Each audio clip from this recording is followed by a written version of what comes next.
Excusez-moi, toujours des problèmes de son. J'espère, je disais que vous avez passé un beau week-end. Normalement, j'ai une réunion cet après-midi qui devrait, je devrais arriver à solutionner le problème. Donc, encore un peu de patience. Donc, je disais que vous avez passé, j'espère, un très bon week-end.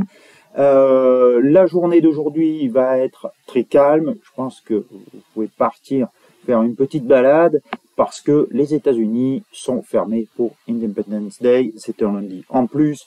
Donc, je pense pas qu'il y aura beaucoup de volatilité. Une chose est sûre quand même sur ces derniers temps, c'est que cette dernière semaine de trading, c'est une constance, c'est la force du billet vert. Et cette force du billet vert qui est palpable parce que elle a été guidée, le dollar a été guidé par la hausse des taux pendant une grosse majorité de ce deuxième trimestre, et à la fin du deuxième trimestre, les taux se sont un petit peu calmés à la hausse avec les craintes de récession, et malgré tout, c'est le statut de valeur refuge qui prend le relais pour le dollar. Donc, il n'y a pas beaucoup d'alternatives actuellement au billet vert, on va le voir en graphique, et donc il reste, bien que certes il se stabilise depuis quelques jours, mais il se stabilise sur des niveaux très élevés, et il donne l'impression plutôt d'une respiration avant d'une nouvelle impulsion à la hausse, plutôt qu'une correction qui débuterait. Je pense qu'il faudrait vraiment un rebond assez fort sur les marchés actions pour que le dollar s'affaiblisse un petit peu, et donc un appétit pour le risque revienne. Mais je n'exclus pas ce rebond sur le marché action, mais pour l'instant, je suis pas certain que il soit extrêmement violent, ou en tout cas qu'il ait une ampleur assez significative. On est sur des niveaux très survendus, avec des indicateurs de sentiment très survendus, enfin en tout cas où le pessimisme est un petit peu extrême. Donc on peut assister à un rebond courant été, mais je pense qu'on va avoir plus droit à une stabilisation durant l'été sur les marchés actions qu'à une véritable reprise haussière. Elle interviendra certainement plutôt sur le dernier trimestre de l'année, cette reprise haussière plutôt, mais je peux me tromper encore une fois, ce n'est que mon scénario. Et donc tout ça pour dire que le dollar, il y a peu de chances quand même qu'il s'affaiblisse significativement dans les prochains jours, et c'est ça qu'on doit garder en tête, que certes, une petite respiration est possible, mais quand même, le biais haussier reste d'actualité. Alors, cette semaine, on aura surtout demain matin, alors ce sera de bonne heure, puisque ce sera 6h30, la décision de la Royal Bank of Australia. Ça concernera bien sûr principalement le dollar australien, où une hausse de taux de 40 points de base est attendue. Donc si la Banque d'Australie nous annonce 40 points de base, il y a peu de chances que le dollar australien monte. On verra s'il y a des commentaires avec ou pas. Sinon, PMI non manufacturier, le compte rendu de la réunion de politique monétaire de la BCE jeudi, où on attend une première hausse des taux depuis très très longtemps. J'aurai l'occasion d'en reparler. Et surtout, donc vendredi, les toujours très importants chiffres du chômage, où on verra si la récession dont tout le monde craint, arrive ou pas. Voilà. Donc on voit les graphes. Avant ça, l'avertissement sur les risques, bien entendu.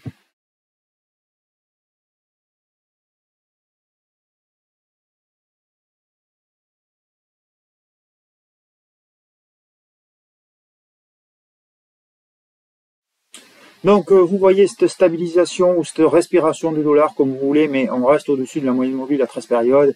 Donc c'est vraiment très relatif. On a quand même des mèches hautes ici qui montrent effectivement que on est dans une phase un petit peu de consolidation, mais il n'y a aucun signe de retournement sur le dollar. Si on regarde contre euro, vous avez, je vais essayer de passer un écran, j'espère qu'on m'entend. Vous avez donc toujours l'euro-dollar qui est capé par cette oblique baissière. Alors, les mèches basses de jeudi et vendredi montrent quand même que ce support à 1,0340 est défendu. Donc, on peut avoir un petit rebond vers l'oblique baissière, mais la tendance reste négative.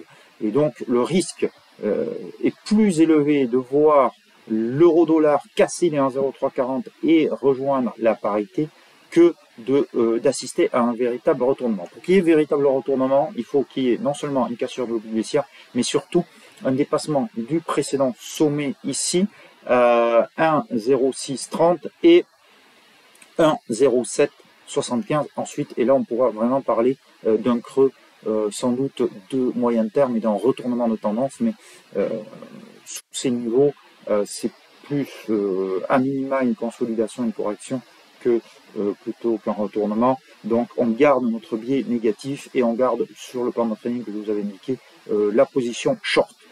Sur le câble, même chose, une très belle mèche basse quand même hier vendredi à marquer et à prendre en compte. Donc il y a des acheteurs quand même sur ces niveaux.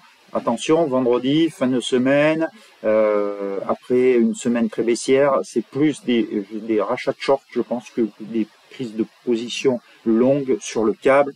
Donc on pourrait avoir une petite stabilisation avant de voir le câble repartir à la baisse en milieu de semaine. Donc on garde là aussi un biais baissier. Sur le dollar australien, donc alors là, pas touche, hein, excusez-moi de l'expression, mais pas touche parce que demain, réunion de la RBA, donc si, alors là c'est normal qu'il rebondisse puisqu'il va y avoir là aussi certainement des prises de profit sur la position short qui est logique avant la RBA. Donc si vous ne l'avez pas encore fait, je vous encourage à le faire quand même, ou en tout cas prendre une partie de vos bénéfices si vous étiez short, parce qu'on ne sait jamais ce qui peut se passer lors d'une réunion de banque centrale. Sur le kiwi, où on a un plan de trading short aussi. Alors, ce qui est intéressant sur les kiwis quand même, c'est que j'avais tweeté vendredi qu'on avait cassé le support très important à 0,62 et vous voyez qu'on a clôturé au-dessus. Et cette clôture au-dessus entraîne un rebond aujourd'hui avec cette longue mèche basse. Donc on a vraiment quand même ce support à 0,62 qui est fragilisé parce qu'on l'a cassé en séance, mais quand même qui est très défendu puisqu'en clôture on n'y arrive pas. On va garder le biais baissier, ce plan de trading short pour l'instant, mais à surveiller si jamais on dépassait, on clôturait au-dessus de la moyenne mobile à 13 périodes. Si on clôturait au-dessus, je sortirai, je pense, de ma position short. C'est un bon stop suiveur parce que c'est quand même la troisième fois, la quatrième, même si on prend en compte la bougie de jeudi, quatrième voire cinquième, une fois ici on va compter, deuxième fois ici 3, 4 et puis 5 ce matin, où on rebondit sur les 0,62. Bon, on pourrait peut-être, si les marchés actions se mettaient un petit peu, avoir un rebond sur le kiwi, au moins vers cette moyenne mobile à 34 périodes. Bon, donc c'est à surveiller, mais pour l'instant on garde le biais baissier. Excusez-moi. Alors, l'euro suisse, maintenant, les paires en Suisse, l'euro suisse, même chose. Ce matin, on a failli casser, on est revenu, on a failli casser ce support à 0,9970 qu'on a brièvement cassé ici jeudi dernier. Pour l'instant, on a un rebond dessus, on va rester plutôt neutre sur l'euro suisse tant que ces 0,9970 tiennent.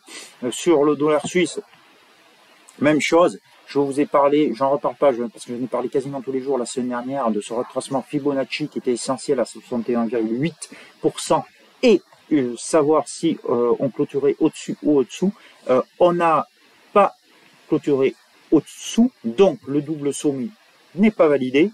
Donc on reste neutre parce qu'on n'a pas non plus une prise haussière significative, notamment des moyennes mobiles de court terme.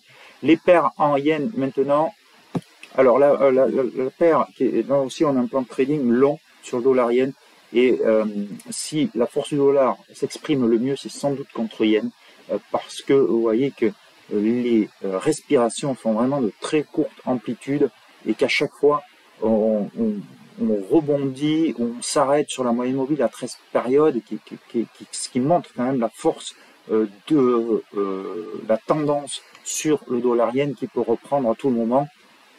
Donc, on reste long dollar yen parce que c'est sans doute la paire qui est susceptible de reprendre de la hauteur le plus rapidement. Sur les autres paires en yen, on est sur une véritable correction pour le coup. L'euro a testé 144,35 qui devient une résistance importante et on a corrigé vers le 38,2. Donc la tendance de fond n'est pas remise en cause, mais on est dans une sorte de correction. Donc on va attendre de voir comment se terminent les deux prochaines bougies pour éventuellement se repositionner long, puisque la tendance reste haussière au-dessus de cette moyenne mobile à 34 périodes et au-dessus de ce retracement Fibonacci de 38,2. Mais pour l'instant, on n'a pas vraiment d'indication que les acheteurs reprennent la main sur l'euro yen. C'est la même chose sur l'AUD yen, même si on a une reprise une bougie un peu plus significative, on repasserait long par exemple si on dépassait le plus haut de vendredi. Et sur le sterling yen, on a le même scénario, même si il semble plus faible. On finit avec le loonie, le dollar contre dollar canadien qui corrige. Vous voyez cette longue mèche haute vendredi qui indique qu'on va plutôt aller plus bas et le signal serait une cassure de cette mèche basse du 28 juin. Si jamais on revenait sous cette mèche basse, certainement que la correction en cours prendrait un peu plus d'ampleur, mais en tout cas, ce qui est sûr sur le loonie, c'est qu'il est dans un range entre le dernier point bas à 1,25,20 et ces deux sommets à 1,30,77. Donc, si on venait à casser le plus bas de la longue mèche basse de ce doji de mercredi, on pourrait peut-être repasser short sur un trade de court terme et en range pour le coup. Voilà ce que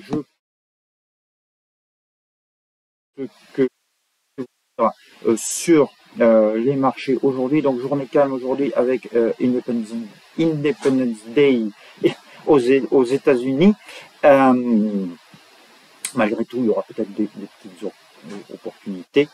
Je vous dis quant à moi à demain, certainement que ça va bouger, notamment sur le dollar australien un peu plus et la volatilité reviendra demain sur les marchés des devises. À surveiller aussi le comportement des marchés actions, mais je doute qu'on ait ampleur aujourd'hui dessus. Voilà, bon après-midi à tous, bon trade, n'oubliez pas vos stop loss, à demain, ciao ciao.